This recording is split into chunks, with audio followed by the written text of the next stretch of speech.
We all know those anime series that have characters that can defeat pretty much anyone. See, that can take people out with one single punch. Characters that can fly and even become gods themselves seemingly out of nowhere. They're just way too powerful for their own good. So welcome back to Animeology, and today we will show you a collection of anime characters who have so much strength mentally and physically that it's just ridiculous. But keep in mind, today's video will not include any popular titles. Today's video will feature lesser known animes which share the same theme. Before we begin, be sure to drop a like and subscribe down below for more anime top 10, and without further ado, let's get right into the video. Number 10. Bloodlad. From its exterior, Bloodlad looks like just another cliché vampire anime, but in actuality it's one of the best anime I've ever watched. Even though this anime contains the classic edgy female and overpowered male protagonists, do not judge this series by its cover. The basic plot of the series is as follows. The vampire Stas is one of the most powerful district bosses in the demon world, fending off everyone who dares challenge him. But secretly, the fearsome Stas is obsessed with human culture, especially video games, manga, and honestly everything that comes from Japan. When a Japanese girl wanders into the demon world, Stas can't wait to meet the human and learn everything he can about her world. Unfortunately, before he's able to ask her anything, the girl is killed by one of his would-be usurpers, leaving just her bare soul behind. Stas vows to help the girl restore her body and return to her former life, especially since it means taking a trip to the human world himself. Number 9. Zatai Karen Children, The Unlimited Kyosuke Halbus. This anime has a very long name, however it just lasts 12 episodes. As the title says, the main character is Kyosuke Hyobu. He is the leader of Pandra, and his entire team was killed by his superior, so he felt betrayed. Kyosuke Hyobu is an esper who was betrayed many years ago, and is now one of the most powerful espers and also a fugitive. However, behind that glare lies a kind heart. His main mission is to save espers who are mistreated by humans, even if that be by force. Through his methods he has saved many espers' lives and gained the loyalty of those he saves. The name of his group is Pandra. This is one of the best anime I've ever seen. It's full of action and sometimes it can give you suspense, but the thing I liked about it maybe the most is a message I think found in this show. It doesn't matter what you are, what you believe in, or what you think is wrong or right. Everyone should have the same right to live as an ordinary person. Number 8. World Trigger. When a gate to another world suddenly opens on Earth, Mikado City is invaded by strange creatures known as neighbors. Malicious beings impervious to traditional weaponry. In response to their arrival, an organization called the Border Defense Agency has been established to combat the neighbor menace through special weapons called triggers.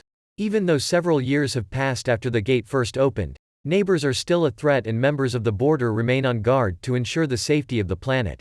Despite this delicate situation, members in training such as Osamu Makumo are not permitted to use their triggers outside of headquarters. But when the mysterious new student in his class is dragged into a forbidden area by bullies, they are attacked by neighbors and Osamu has no choice but to do what he believes is right. Much to his surprise, however, the transfer student Yuma Kuga makes short work of the aliens, revealing that he is a humanoid neighbor in disguise. Number 7. The God of High School. Just when you thought that your favorite anime had come to the top of your list and it's gonna stay for a long time. When you conceived that your life would not be enlightened again by an artwork of such caliber, God of High School soon came knocking on everyone's door. What am I saying, knocking? Breaking down the door and establishing themselves as the best anime ever. The God of High School tournament has begun, seeking out the greatest fighter among Korean high school students. All martial arts styles, weapons, means and methods of attaining victory are permitted. The prize, one wish for anything desired by the winner. Taekwondo expert Jin Mori is invited to participate in the competition. There he befriends karate specialist Han Daiwa and swordsman Yumira, who both have entered for their own personal reasons. Mo Ryan knows that no opponent will be the same and that the matches will be the most ruthless he has ever fought in his life. But instead of being worried, this prospect excites him beyond belief. A secret lies beneath the facade of a transparent test of combat prowess. The tournament claims to be one that has Korean political candidate Park Moo-jin watching every fight with expectant and hungry eyes. Mo Rai Dai Wee and Mi Ra are about to discover what it really means to become the god of high school. Number 6. The King's Avatar. The gamer god Yi Zhu was forced to retire out of politics. Calling it as forced retirement may be the wrong term, as he was offered a position as a training partner for the main team which he has been booted out of. That means he still gets to work, but just in the background. He was also not in the position to negotiate the deal, as it's implied that having him resign is a better course of action than to quit, and have his contract bite him. Yi Zhu spent most of his days playing games and winning for his team. It's also implied that he supported his fellow gamers who are no longer in the competitive scene financially. It's difficult to get a formal job if you placed an esports gamer in your resume while approaching the prime. That's a reality that these athletes face, as Yu, the god of fighting, is the only one you will most likely remember among all characters. The show did not spare any opportunity it could to put this character up to a pedestal. He has everything: skills, looks, and infamy in the game of glory. Little to no character development, just like the other characters in the story. Number 5. Project K. Project K tells the tale of Isana Yashira, a high school boy thought to be one of the 7 kings, and how he gets mixed up in the world of the different clans under a false accusation of murder. It's truly an interesting story and a lovely tale, one that I would recommend watching to everyone. At its core, K is a story about finding the identity of a murderer, and its implications in an ongoing war between superpowered clans. Elements of sci-fi, fantasy, and mystery are combined to make for a very appealing package. In my opinion, the first few episodes don't really explain that much, but they leave enough questions unanswered to make you keep coming back for more. I suppose it may be to give the viewer the same feeling that the protagonist Yashira would get from having his daily life changed so suddenly. However, the story really picks up in the latter half and overall was really very exciting to watch. Number 4. Wise Man's Grandchild. The anime begins with a glimpse of a seemingly average young man leaving work. He then suddenly gets into a car accident, but instead of dying we see him reborn in a parallel universe on another version of Earth, where some people possess magical powers. In my opinion, this beginning gives so much room for possible storylines that could happen, so during the first episode, I paid attention to the small details about the world in case it matters in the future. To continue the plot, the boy who was mentioned in the rebirth process is called Shin Wolford. He gets reborn in the other world as a baby of a couple that has been attacked by a demon. But he survived and was found by Merlin Wolford, a famous hero in the Earl Sheed Kingdom, the place where Shin was found, who then decides to take him in and raise him along with the help of Melita Bowen, Merlin's partner in crime, a very powerful witch. Number 3. Plunderer. Plunderer is set in a post-apocalyptic fictional universe ruled by numbers. The worth of each individual is measured by a special feature called count, that is marked somewhere on their bodies, which defines the important aspects of their lives in a number format. The real danger that the people of this realm face is when the count drops to 0.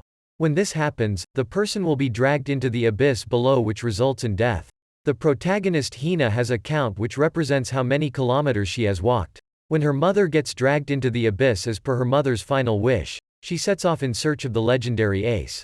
Hina's relentless journey takes her down an unexpected path, when she meets a peculiar masked knight who goes by the name of Licht Bach. The oddest thing about him besides the mask is the fact that his count shows a negative number. Plunderer has an intriguing concept with the introduction of a dystopian world, and where your life is measured by numbers in a quite literal way. Plunderer will capture your attention pretty much because of the unique world it attempts to build, such as the concept of the count, which forms the base of this anime's universe. Number 2. Hagure Yusha no Aesthetica. When we watch anime that contain highly overpowered main characters, then sometimes it really ruins the story, right? Like there's absolutely no challenge factor for the main character and there's no tension for the reader. But depending on how this powerful main character is executed, it can sometimes turn into a very enjoyable and exciting series. Well, here is one of the very few series that is exactly like that. Hagure Yusha no Aesthetica revolves around Asawa Akatsuki, a so-called rogue hero who has come to his own world after defeating the demon lord from the fantastical world of Alizard. With him, he has brought back the demon lord's daughter Miu, and has decided to let her live with him in the peaceful human world. In the human world is an international organization called Babel, who protects people from returning to their own world. While Akatsuki and his friends try all that they can to conceal Miu's identity, they are found out. Akatsuki decides then to protect Miu from the approaching dangers in order for her to live a happy life. Number 1. The Misfit of Demon King Academy. The series takes place in a Demon King Academy, which identifies and grooms their students in search of the one who could be the reincarnation of the ruthless Demon King from 2,000 years ago. The main storyline is based on a Demon King, who was a worship's tyrant and wiped out many gods and men alike over the years. He was reincarnated 2,000 years later. This brings us up to speed to where the story takes place. Anos arrives at the academy and is disappointed to see that his descendants' magic power seems to be very feeble and inexperienced. Throughout the first episode he exhibits his unparalleled powers, which give us the viewers undeniable proof that he is indeed the reincarnation of the great Demon King. The Misfit of Demon King's Academy is off to a good start with a straightforward story, a compelling protagonist, and some spectacular animation that we witness in the demon effects throughout the episodes.